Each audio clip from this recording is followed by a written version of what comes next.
Lulu from As You Wish Pottery, and in this video we're painting the Happy Holidays platter. All the supplies are listed on your lesson plan, so I would highly suggest that you grab everything you need before you get started, as once we start painting we won't stop until it's done.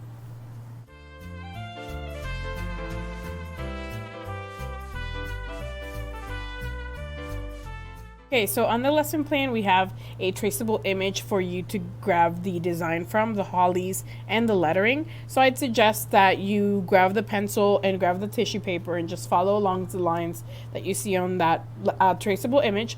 Once you have traced it all on with the pencil onto the tissue paper, you'll transfer it over to the platter, and you're just going to follow the lines that you already sketched with the pencil, but this time with a marker on top of the platter. This will transfer over the image, and as you see here, it's just will make it a really easy follow along for you to whenever it comes time to paint itself.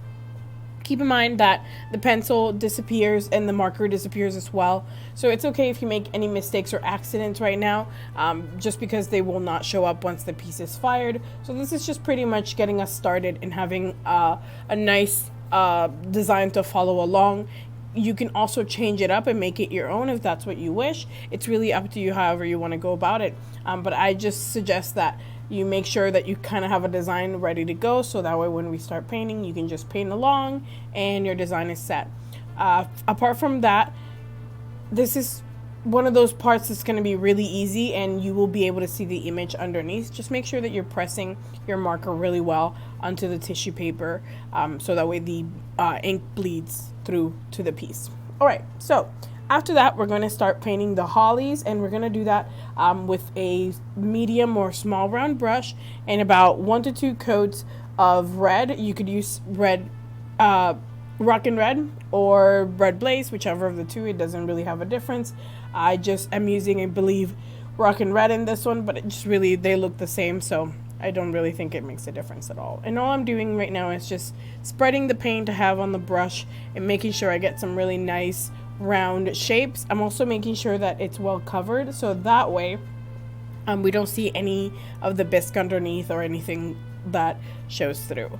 After we're done with our hollies, as you see here, I'm going to use the same brush and now I'm going to paint the rim itself. I'm going to be very careful to not get too close to the edge or the inner edge of the platter. I'm not trying to paint where the lettering will be. I'm only trying to paint where the rim is. So you can also see I'm using a pencil to kind of keep me inside the line. So I suggest that if you are unsure about, how deep you want to go with it or how far that edge goes, feel free to sketch it out with a pencil. Remember, pencil disappears, so it's totally okay for you to give yourself some guidelines to follow along. Sometimes I get kind of loosey-goosey, or I get very like, I need to paint it, I need to get it done real fast, right? So sometimes I don't pay attention to where my hand is going when I'm painting kind of fast. So I like to allow myself to still be able to have the freedom to paint fast and to kind of have that flow, but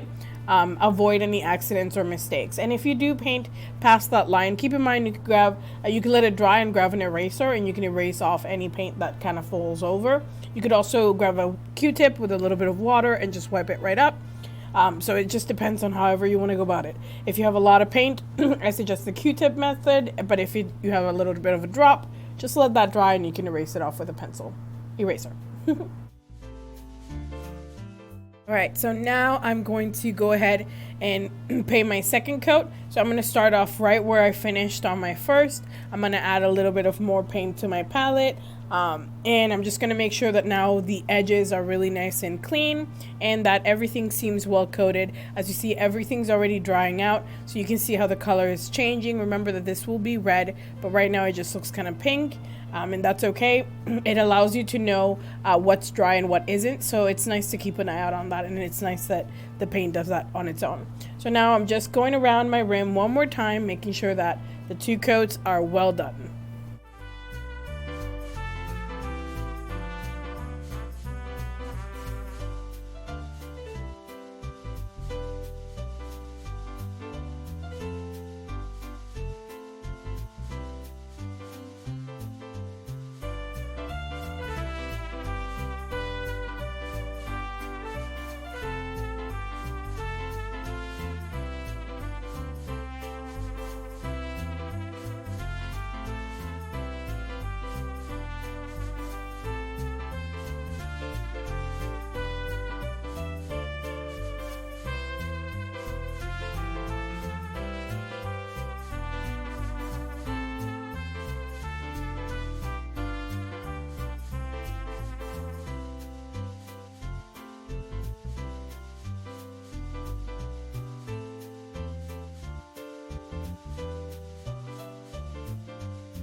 All right, so now that I got my rim done, I'm going to use the detail brush to paint the hollies with 2 coats of Happy Go Lucky.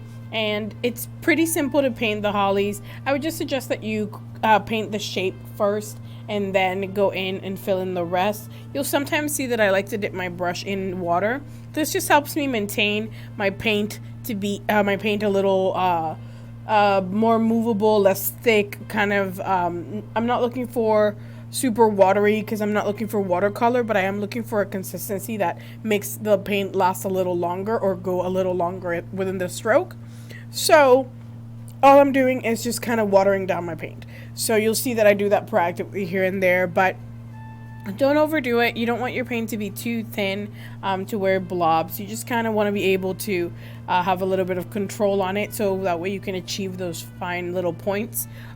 So it's just kind of dipping your brush in the paint or in the water and then stirring your paint really well, and you'll be good to go from there. And as I said, all I'm doing here is just painting my leaves. And remember, start off with the actual outlines first and then fill in the rest. I think it's always easiest for me to get the shape down first and then fill in the rest messily. It doesn't really matter there. Just remember to paint it about 2 coats to ensure that the hollies look really bright and colorful.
Right, so now we're going to the fun part.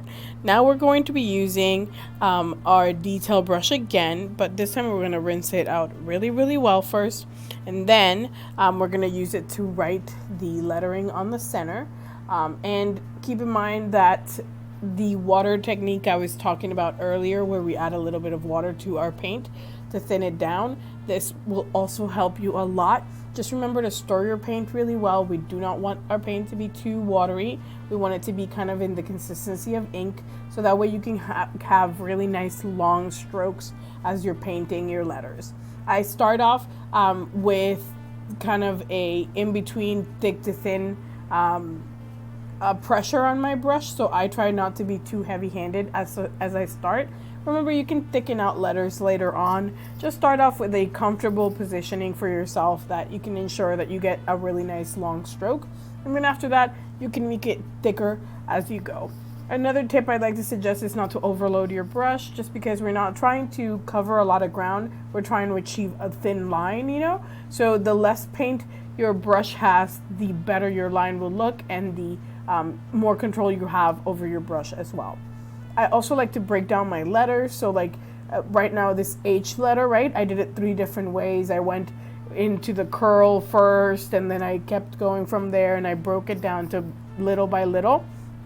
And this just makes it so you can ensure that your letter looks great. So start off with a part that you feel comfortable with and then keep connecting more lines to that, you know? So as you see, I like to start off thin and then I like to go thicker. I also break my letters into 2 to 3 parts. So that just means that I make short strokes until I can make a long stroke to make it look better.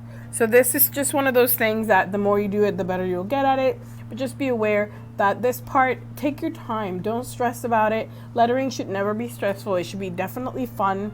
And also remember that on the lesson plan, I have the traceable image, right, on the back of it, which we got to trace this image, right?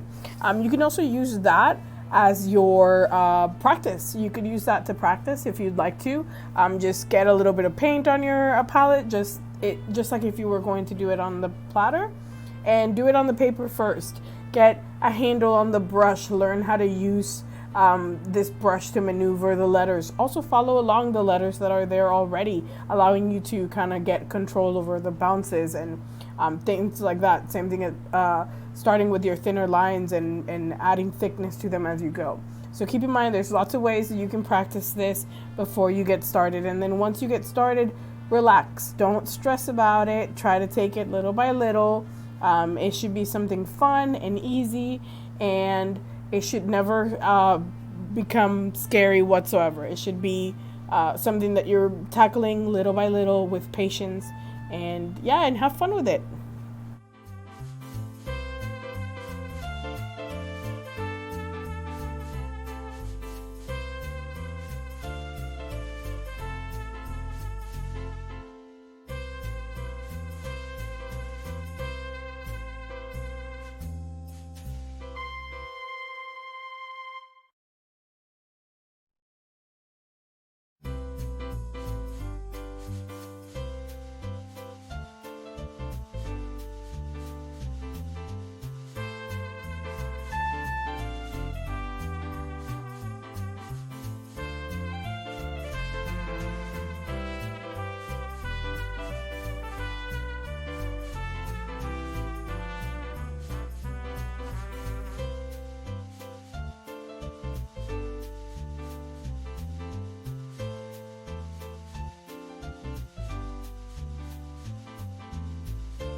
Alrighty, so now we're going to work on the rim. So I would suggest that you grab a pencil, and you can either use a pencil and a ruler. You could also fold the piece um, of of the lesson plan. You can fold that to become your ruler, whatever you need, or you can just grab a ruler if you have one handy. And this will just help you get some nice clean lines all the way around. Since we are creating that plaid look, we want to make sure that our lines look even and straight. It's not the end of the world if they aren't. I just am a little OCD about that kind of thing, so I like to make sure that all my lines are straight.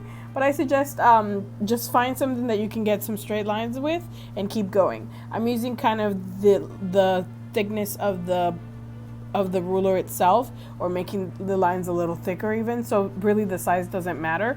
You just want to make sure that they're straight. That's really it. So we're starting off with some vertical lines to start with, and then once I'm good and happy with those, I'm going to go in horizontally and have the lines cross the vertical lines to create that plaid effect. Okay, so like I said, this is just to get our starting point. Remember that the pencil disappears, so it's okay if you feel the need to adjust here and there. That's totally fine. The only thing I will say is to make sure that you're not scratching too hard when you're using your pencil. You don't want to scrape off any paint, because that will make it so we can kind of see that after the piece is fired. So try to do a light hand sketching, never too hard, never too rough, and you'll get your lines kind of set there, and then we'll start on painting them.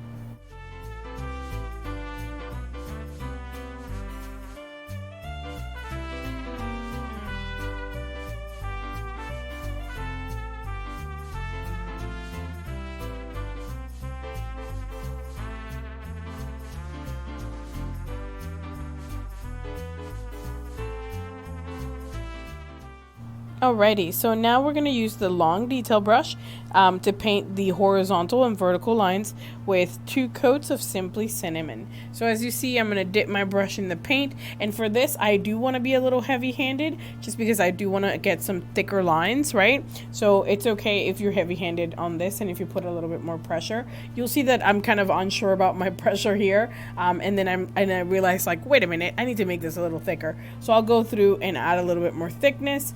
And that's exactly what you're going for. You're going for a little bit of thicker lines. This is a checkered, or not a checkered, I'm sorry. This is a plaid effect, right? Or a plaid look. And we want it to not get lost in the background of it all. So you'll see that I start off with my most comfortable lines, which are anything vertical is comfortable for me. And then once I'm comfortable there and I've got them all pretty much done, I can go in and add some horizontal lines, but just start with whatever's easiest. Since the rim we're gonna paint dots on, I prefer starting from the rim, working my way out. So it's really up to you, but just make it however you feel the most comfortable, right?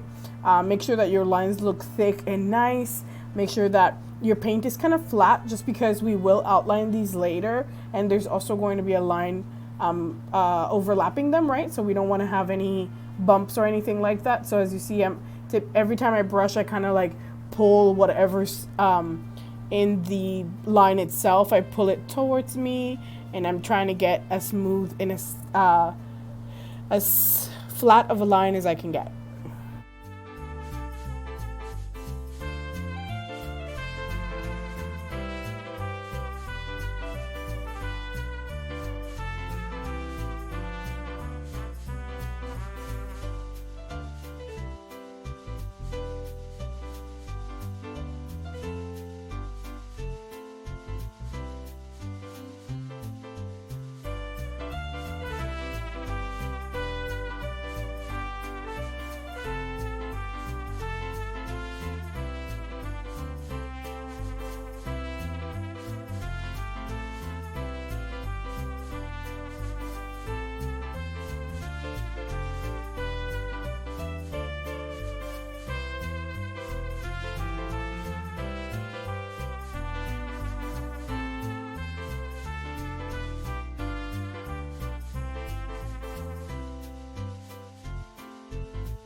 Alrighty, so with the same brush and color, I'm going to add a shadow to the hollies above the lettering. So all I'm doing is just kind of a quick outline around my little hollies. And I'm making sure that they all look round and nice. Remember that they overlap, so it's totally okay if it's missing some or if it doesn't look quite perfect. It's not supposed to. It's supposed to be your own creation, so don't stress about the imperfections.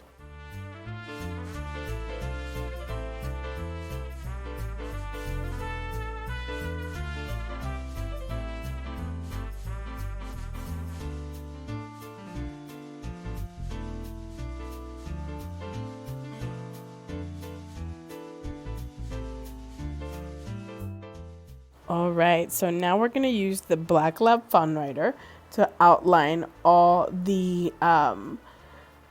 hollies leaves, the hollies themselves once they dry, as well as all the lines that we have thrown. Right, we're going to start off with the driest parts, and then we're going to work our way to the parts that are still wet. I like to make sure that my lines are dry before I do anything with a fun writer, just because I can kind of control it a little bit better.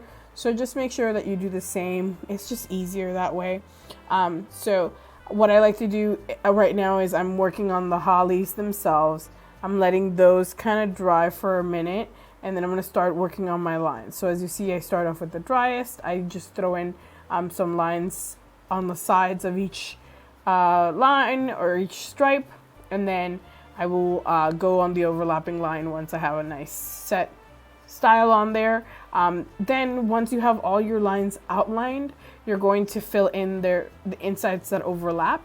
So just to create that flat effect, you can kind of see that on the sample image, and you'll see me do it here. So once I have my lines or all my all my lines outlined, I will go in and start painting the little squares that form on the overlapping lines.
Okay, so here I had a little accident happen where I had to remove a little bit of black. So all I have to do now, I just used the back of that detail brush since it was kind of pointy, and I scraped it off, and then I just put in some of that red back into that spot. Okay, it's really easy to fix any mistakes since there's already a background color. Okay, now I'm gonna use black lab in the back of a brush or the back of a pencil. I like to use pencils that pencil erasers that have not been used yet, just because they have like a nice flat end to them. But you could also use Q-tips if you prefer. And we're just gonna paint the rim or the inner rim of the platter, right where the bisque and the rim itself are painted. And we're just gonna go around and follow that little edge that's there, and we're just gonna keep painting dots until it's completed.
So next I'm going to use the round brush to splatter the background of the platter. So I'm just going to dip it into black paint. Then I'm going to hold the bristles in with my finger, with my index finger, and just kind of fling them back to make the paint splatter onto the platter. Keep in mind, just keep it light. Don't do too much just because we don't want to overpower what's happening. But just a little bit of a rain of splatter will be just fine. It'll look great.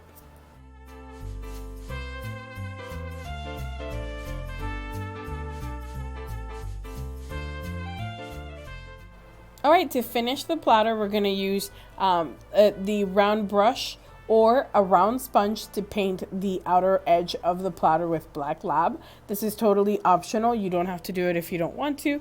I just thought it added a nice little edge to our piece. It kind of encases what we've done, and it gives it a nice finish.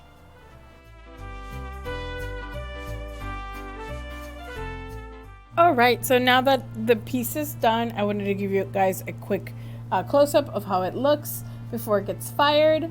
Thanks again for watching. Thanks for painting, and have a great day. Bye-bye.